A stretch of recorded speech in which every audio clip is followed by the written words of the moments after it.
Isang mapagpalang umaga muli sa bawat isa.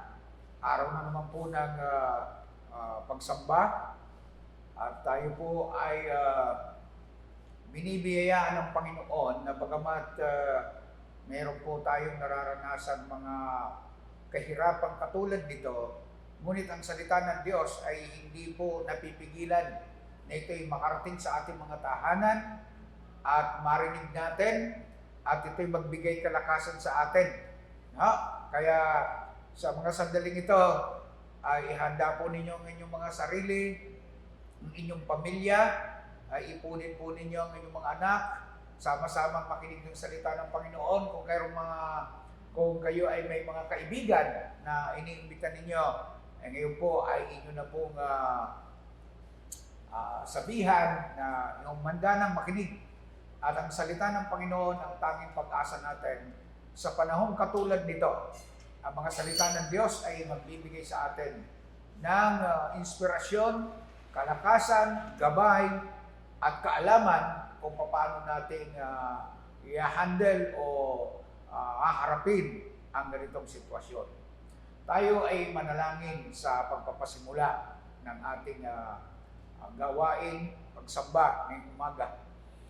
Dakilang Diyos, lamang makapangyarihan sa lahat, kami po ay muling dumudulog sa inyo at nagpapasalamat po kami na mayroon pong mga ganitong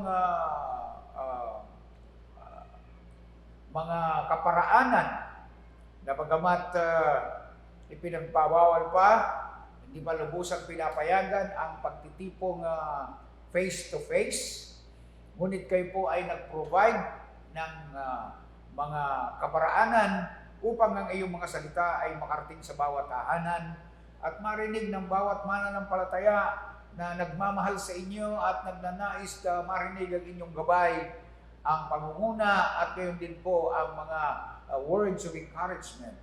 I pray, O God, even right now, that your Holy Spirit will touch our hearts. Saan man kami naroroon, maging dito sa Pilipinas, sa ibang bahagi ng mundo, sa Europa, sa Amerika, sa gitnang silangan, ay naway madama namin na ikaw ay malapit sa amin at ikaw ay hindi lumilimot sa iyong pangako na sinabi ng Panginoon na hindi mo kami iiwan, hindi mo kami pababayaan.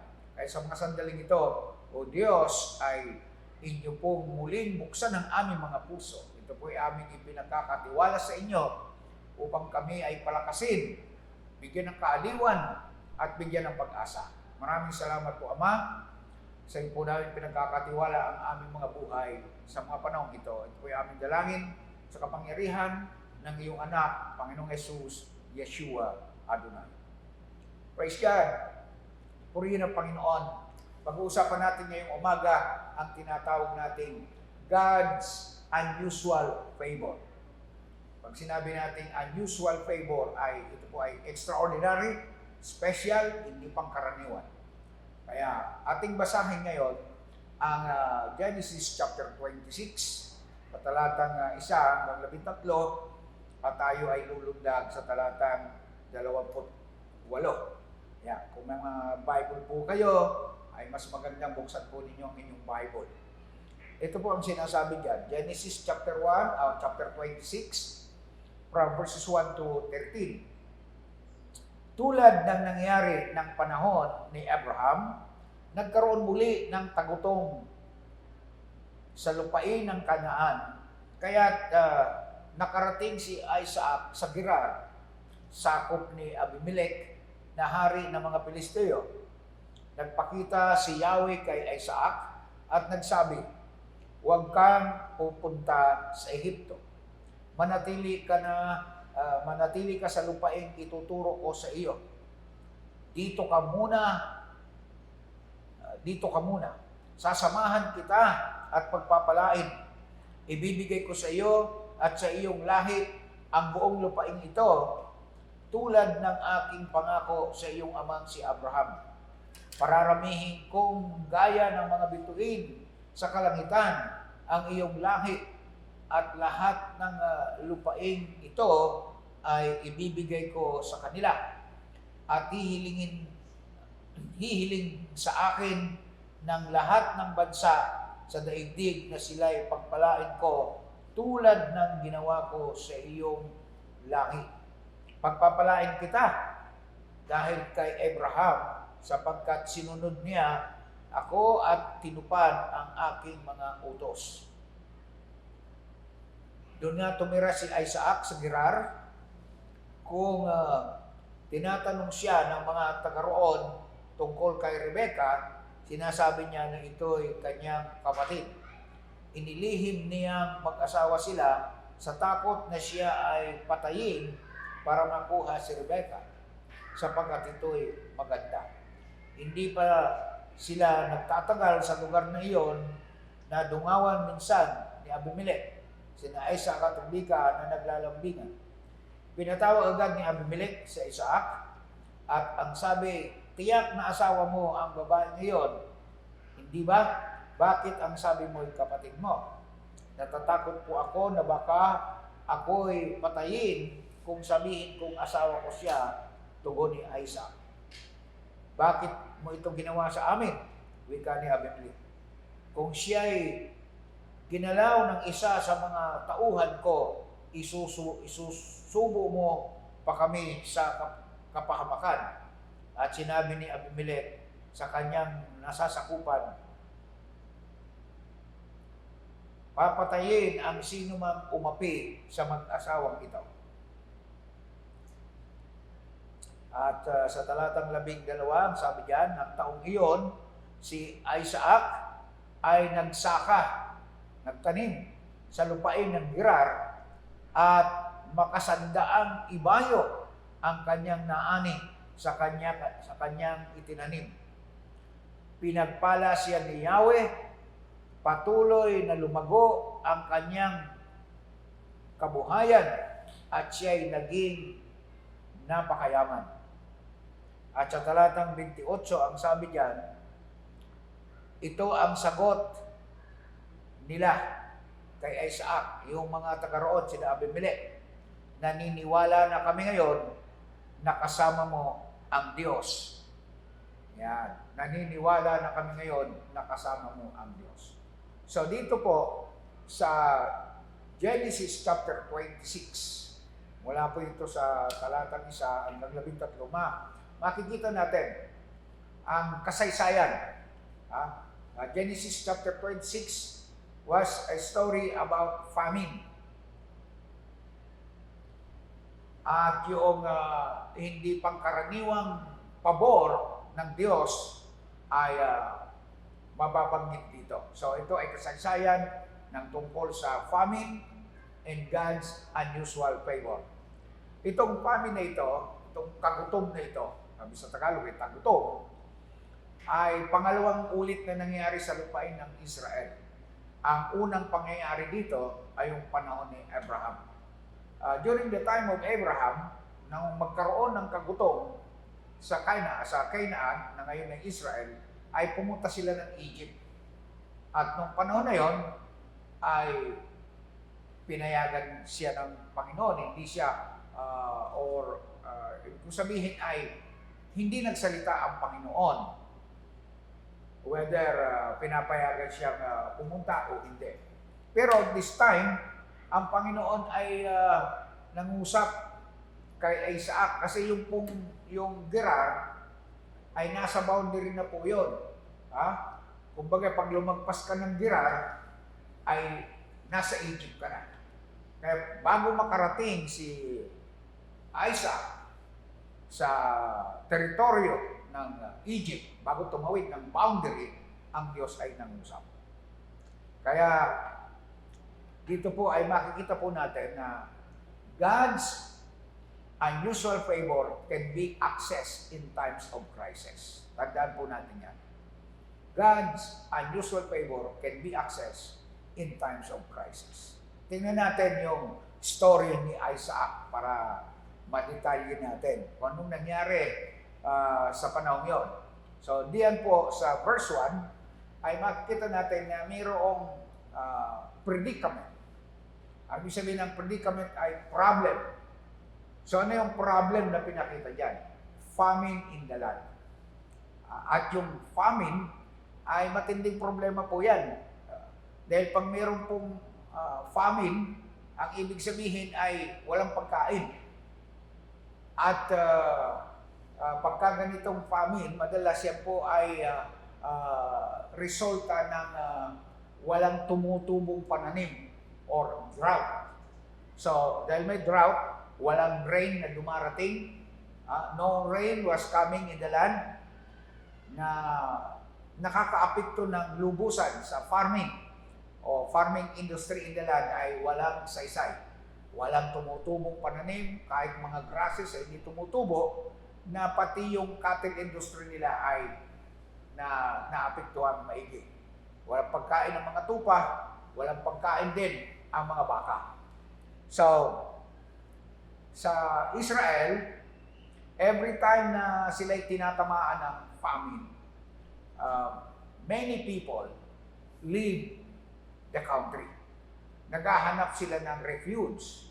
Kaya mababasa natin, kahit doon sa aklat ni Ruth, ay ang dahilan kung bakit iting si Boaz at si Naomi, kasama yung dalawang anak, ay lumipat sa Moab dahil nagkaroon din ng famine sa lupain ng Israel. Kaya ang famine talaga matinding problema. Kaya ang mga tao ay naghahanap ng malilipatan. At ito si Isaac ay yun ang problema niya. Dahil may famine, ay kailangan siyang humanap ng lugar na mapupuntahan na kung saan iniisip niya na baka doon ay may pagkain. Pero anong nangyari? Anong nangyari? Ito. Siya ay in the form of, sabi diyan ay, ang Panginoon ay nagsalita, nagpakita si Yahweh kay Isaac. So hindi dito malinaw kung anong, kung face-to-face silang nag-usap or in a form of dream. Basta't ang sinasabi dito ay nagpakita si Yahweh kay Isaac at nagsabi. Ito ang sabi.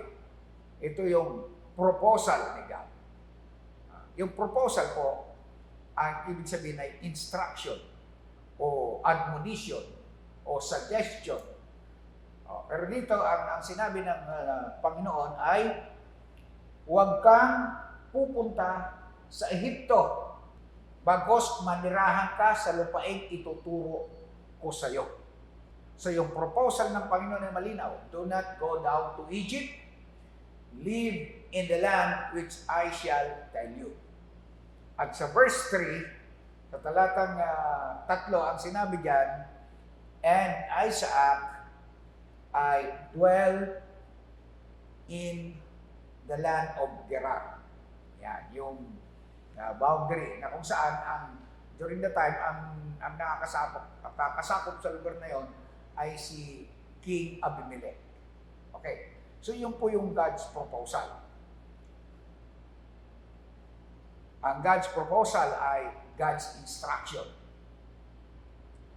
Pagkatapos po nun, ay makikita natin, after the proposal or instruction, andun po yung kasunod yung promise. So ano yung promise? Nasa talatang 3, ang sabi niyan, ang promise ay, I will be with you and bless you, for to you and your descendants, I give all these lands. Yan. Ano yung land na yon? Yung mula sa Gerar, pataas, hanggang doon po sa may Lebanon, boundary ng Lebanon at Syria. Ganyan po yun. So, I will give you all this land. Mula sa Gerar, pataas. So, yun yung promise. The promise was given to a covenant person. Si Isaac po ay isang covenant person. Bakit po? Dahil siya yung panganay at kaisa-isang anak ni Abraham na ipinangako ng Diyos. At ang sabi doon ay, ang sabi ng Panginoon sa kanya, ikay pagpapalain ko dahil ang iyong tatay ay sumunod sa akin. So doon nabuo yung covenant.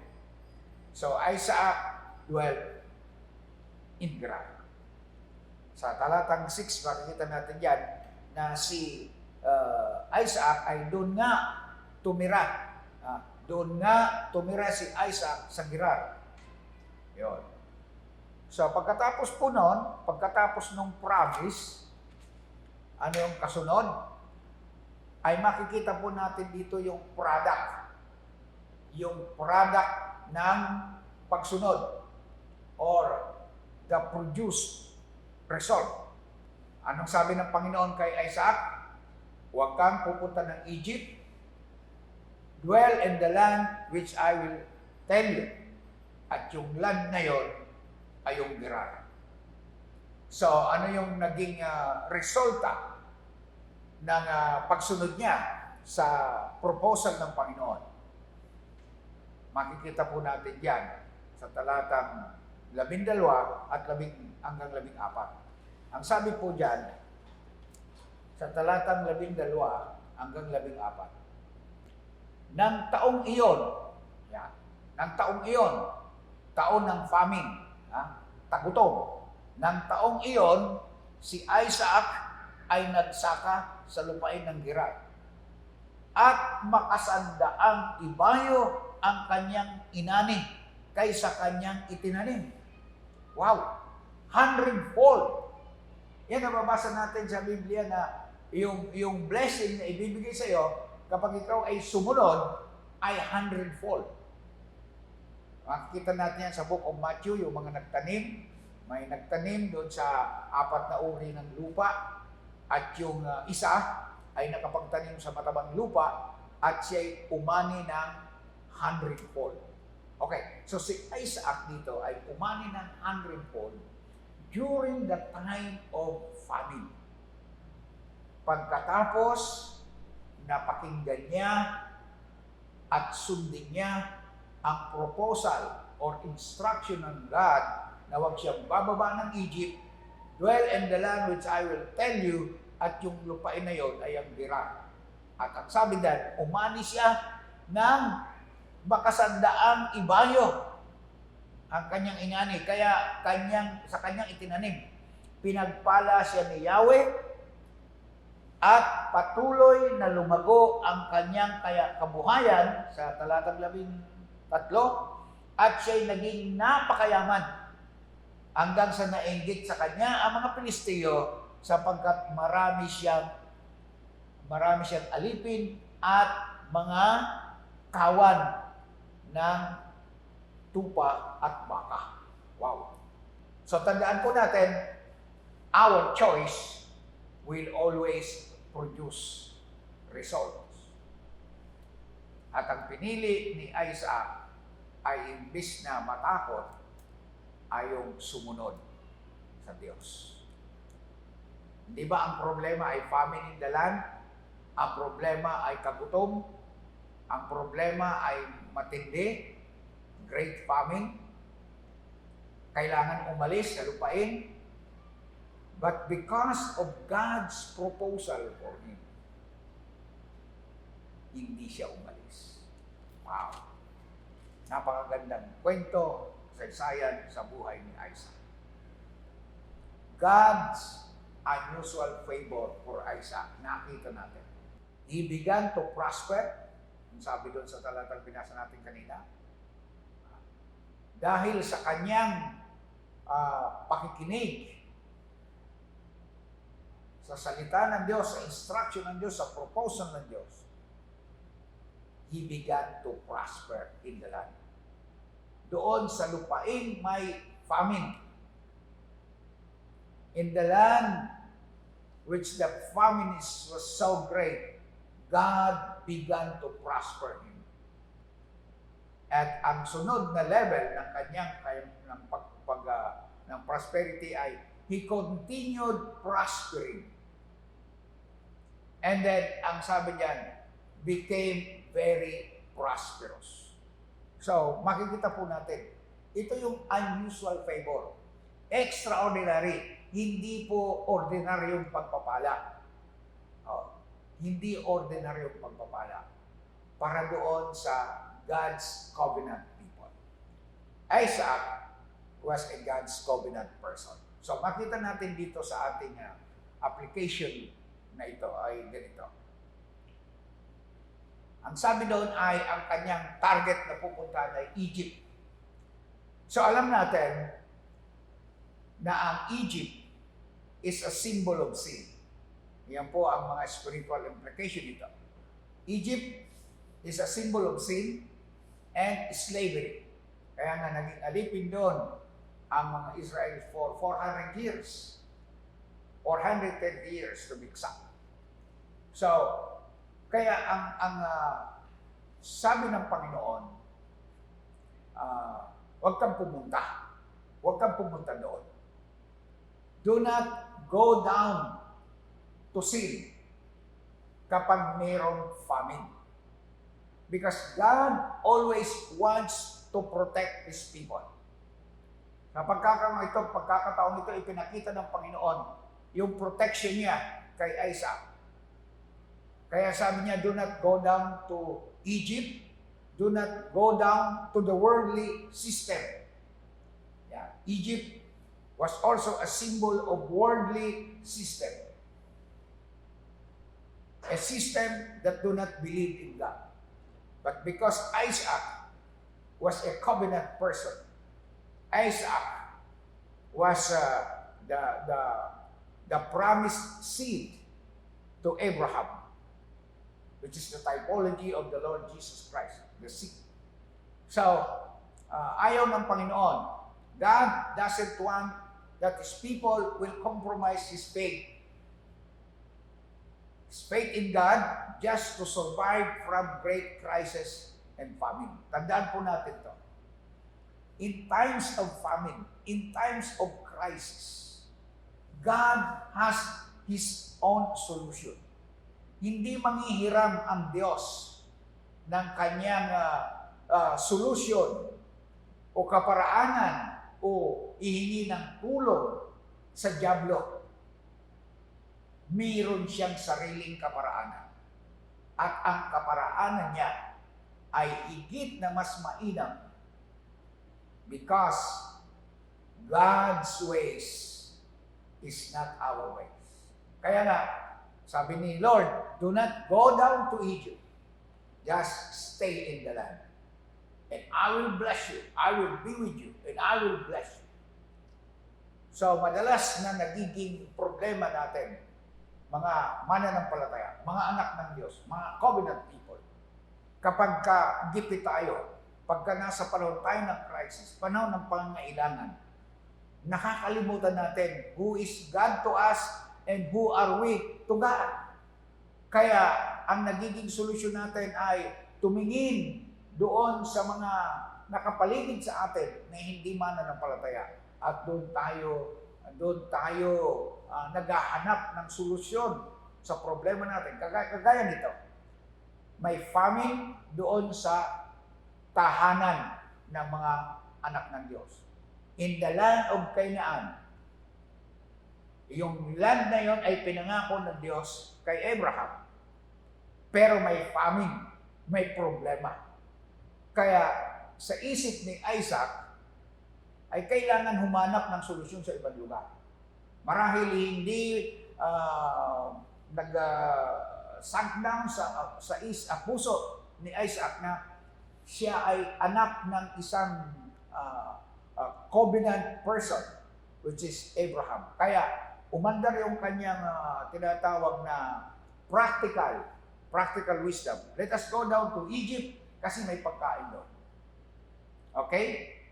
So, dito makita natin na makakasurvive tayo sa kamay ng Panginoon kahit gaanong tindi ng crisis. Do not compromise your faith. Do not compromise your faith to adopt a worldly system para masolusyonan ang problema mo. God has His own way of solving our problem. Listen to His proposal. Listen to His instruction, gaya ni Isaac. So, dito, makita natin na sa panahon katulad nito, sa panahon natin ngayon, panahon ng crisis, panahon ng famine para sa iba, panahon ng kahirapan, nahihirapan tayong kumilos, Hindi tayo nakakapunta doon sa lugar na dapat natin puntahan. Hindi tayo nakagagawa ng gusto natin gawin. And the world is offering to us a solution na alam naman natin na sila mismo ay hindi nagbibigay ng guarantee na ito yung talagang ultimate solution na kapag ginawa mo ito ay magtutuloy na uli ang normal life. Hindi ka na magsusuot ng face mask, hindi ka na magsusuot ng face shield, bukas na lahat ng mga entertainment, bukas na lahat ng mga restaurant, bukas na lahat ng mga tindahan at magagawa na uli natin yung dati natin ginagawa. Walang ganong assurance pero nag-o-offer sila ng solution. Solution na para sa akin ay nowhere to go after na tanggapin mo yung solution na yun. So, God always gives His proposal or instruction to guide us.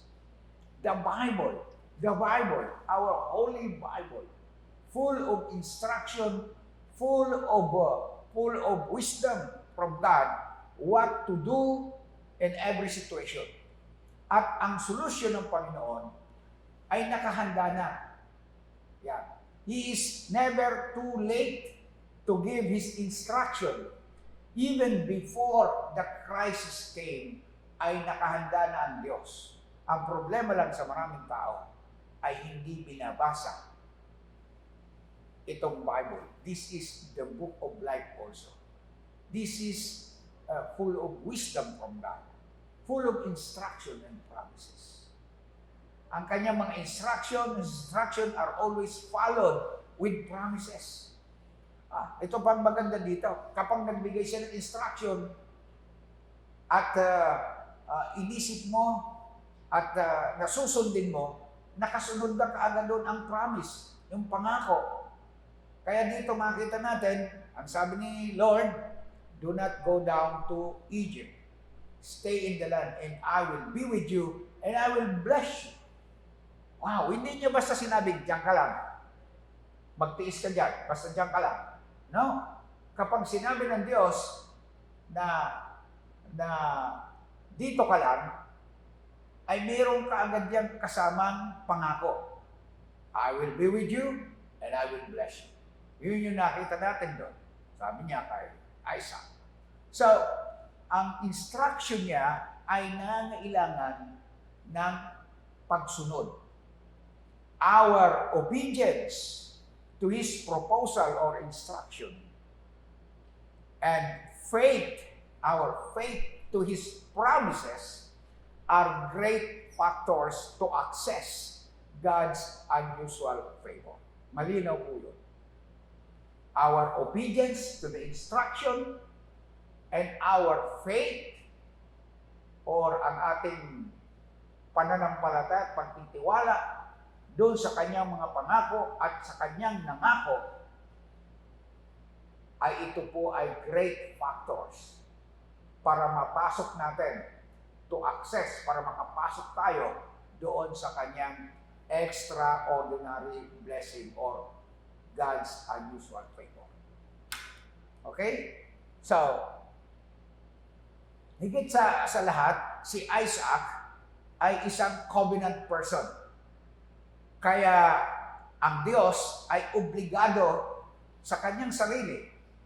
Walang ibang mag-oobliga sa Diyos kundi ang sarili niya mismo. Kasi nung mag-swear siya ng took an oath para mangyari yung pangako niya kay Abraham, ay sa kanyang sarili siya nag-swear. Kasi wala nang mas mataas kaysa kanya, kaya sa kanyang sarili siya nag-swear na ang kanyang covenant, ang kanyang pangako kay Abraham ay tutuparin niya. So because Isaac ay anak ni Abraham, not only spiritually, but physically, biologically, ay nandoon yung covenant. Kaya si Isaac ay covenant person. He was the number one beneficiary of God's covenant with Abraham. At dyan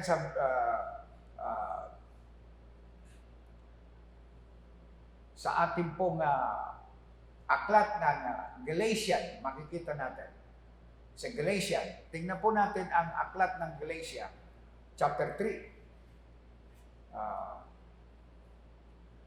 sa verse 29 muna, tingnan po natin kung paano tayo. Kasi ang pinag-uusapan natin yung kasaysayan ni Isaac, anong relasyon nun sa atin? Tayo ba ay katulad din ni Isaac na beneficiary din ng covenant? Tingnan po natin sapagkat napakahalaga na makita natin to na mayroong kinalaman itong kasaysayan nito ni Isaac sa ating buhay ngayon. Kung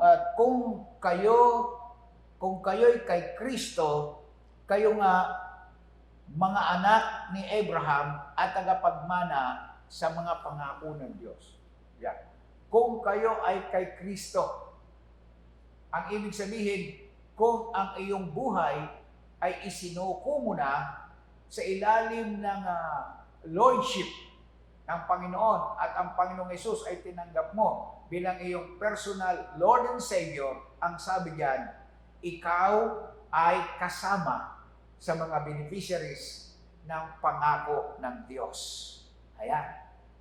Purihin ang Panginoon. Kaya doon sa 25, tingnan natin, ngayong dumating na ang panahon ng pananampalataya, wala tayo sa ilalim ng kautusan ng taga-disiplina. Dahil sa inyong pakikipag-isa, ayan, dahil sa inyong pakikipag-isa kay Kristo Jesus, kayong lahat ay mga anak ng Diyos sa pamamagitan ng pananampalataya. Si Kristo mismo ang iyong isinuot na parang damit nang kayo'y mabautismuhan sa inyong pakikipag-isa sa Kanya.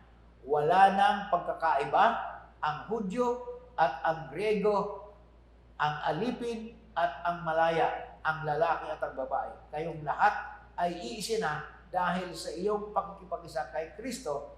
At kung kayo'y kay Kristo, kayo'y mga anak ni Abraham at tagapagmana ng pangako ng Diyos. Okay? So, tayo na ang pinag-uusapan ngayon. Yung kasaysayan ni Isaac ay nagbigay lang sa atin ng linaw kung tayo ba ay may maaasahang favor mula sa Panginoon sa panahon ito ng pandemic.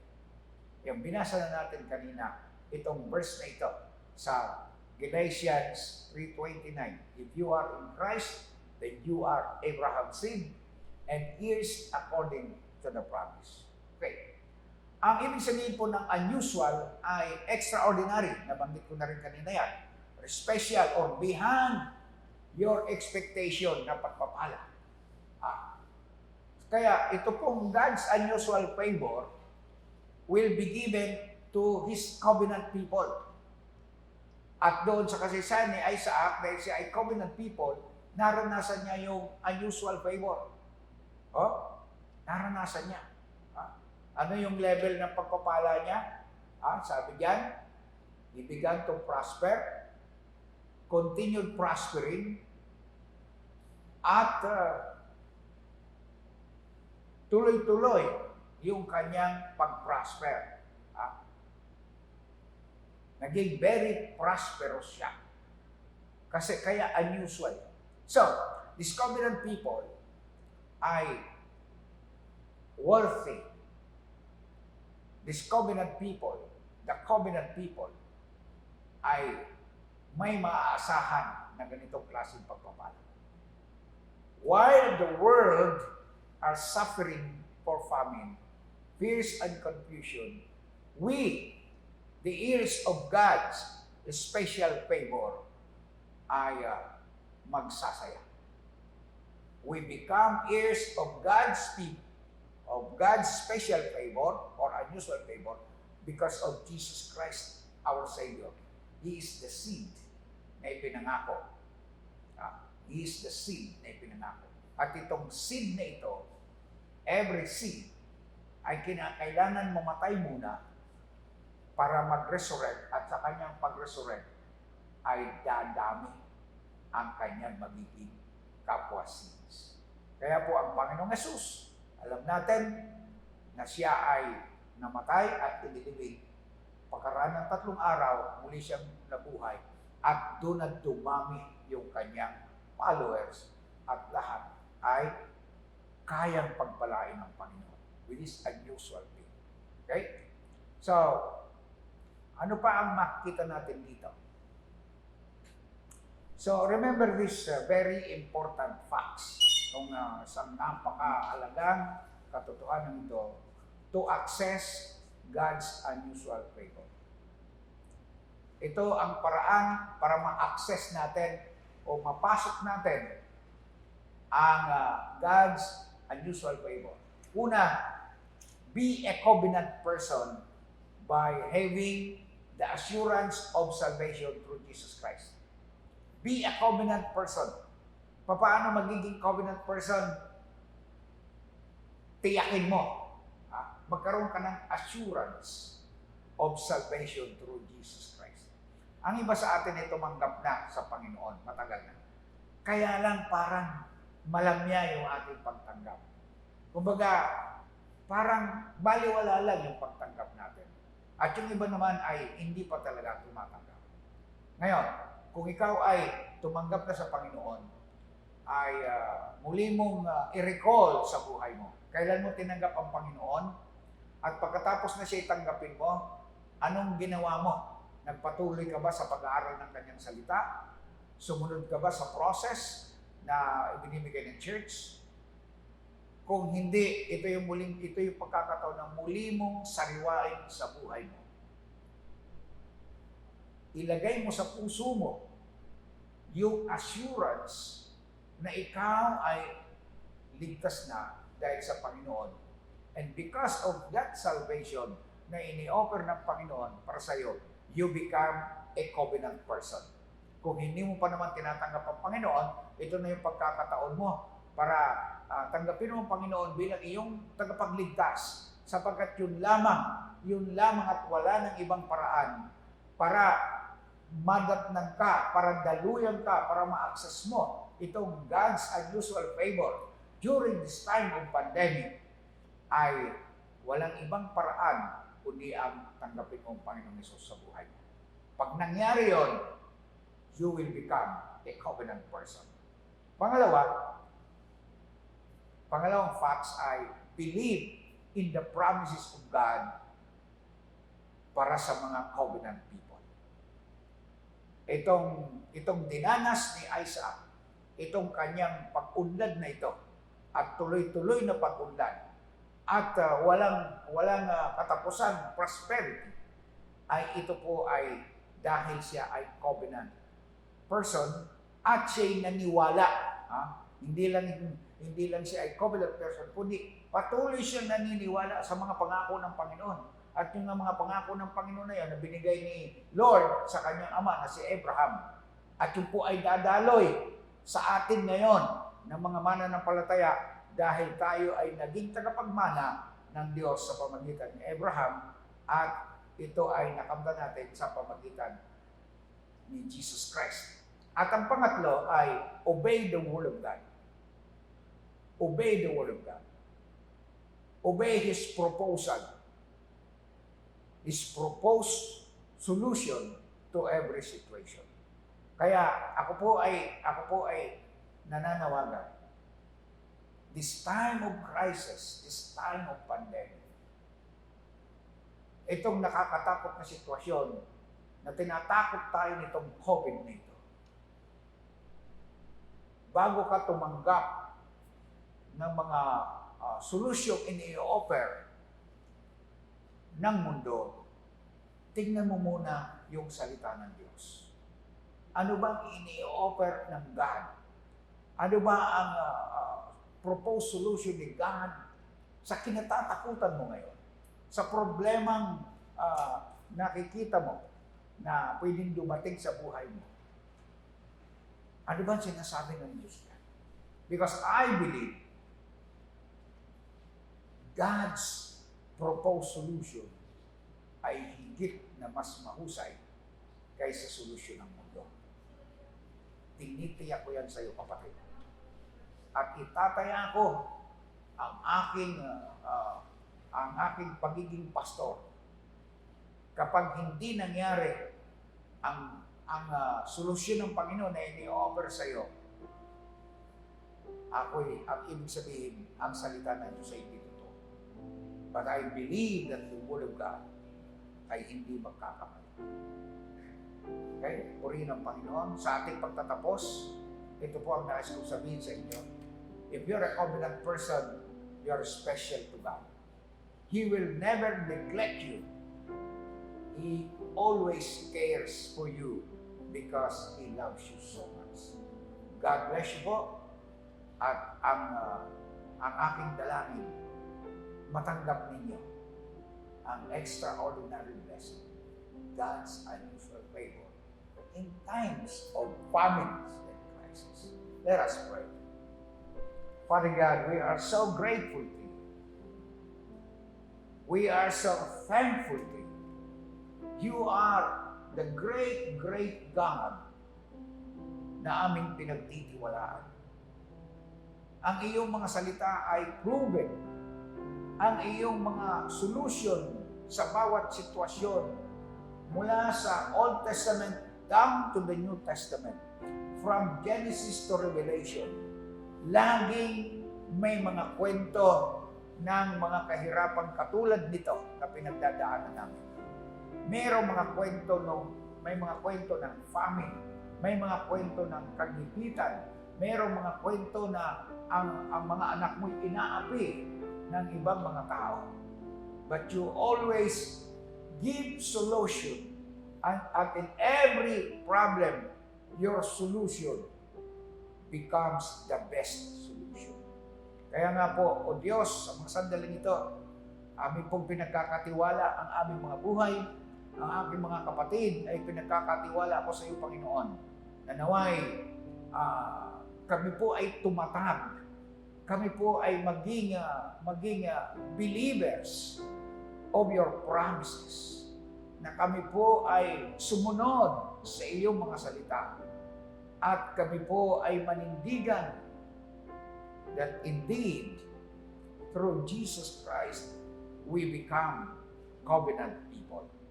And because we are your covenant people, your extraordinary blessing will become ordinary to us. Thank you, Father God, for your words. Bless every one of my brothers and sisters. In the name of Jesus.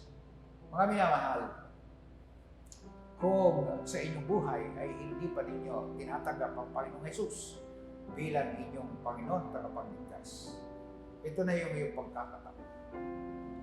I encourage you to become a covenant person. At ito'y mangyayari kapag tatanggapin mo ang Panginoong Jesus sa buhay. So, saan ka man, naroon, ano man ang ginagawa mo, kung naririnig mo ang tinig kong ito, I encourage you na buksan mo ang iyong puso, tanggapin mo ang Panginoong Jesus. And I will pray for you. Pwede kang sumunod sa maikling panalangin ito sapagkat ang pagkakataon ay mahalaga. Hindi natin alam ang darating na bukas, pero ngayon, nandiyan ka, narinig ang salita ng Panginoon. You want to access God's unusual favor, receive Christ. Sapagkat siya ang ating link, ang tagapamagitan sa Diyos at sa atin. Okay? So kung handa ka na, sumunod ka sa aking panalangin. Amang Diyos, narito po ako, lumalapit at nagpapakumbaba sa iyong harapan. Naunawaan ko na po kung bakit sa aking buhay para bang mailap ang pagpapala. Hindi ko maintindihan kung bakit ako ay natatakot at nag-aalala. Ngunit sa mga sandaling ito ay naunawaan na kayo pala, O Diyos, ay mayroong mga tao na sadyang espesyal ang pagtingin ninyo sa kanila. Ito po yung mga tao nagkaroon ng relasyon sa iyong anak na Panginoong Jesus. Kaya Ama, sa mga sandaling ito, ako po'y lumalapit. Patawarin niyo po ako sa aking mga kasalanan at naway ako po'y tanggapin ninyo sa inyo pong kaharian. Sapagkat sa mga sandaling ito ay nais ko pong tanggapin ang Panginoong Hesus bilang aking Panginoon at Diyos na tagapagligtas. At sa gayon, O Diyos, ako po ay magkakaroon ng pagkakataon na mapabilang sa iyong covenant people.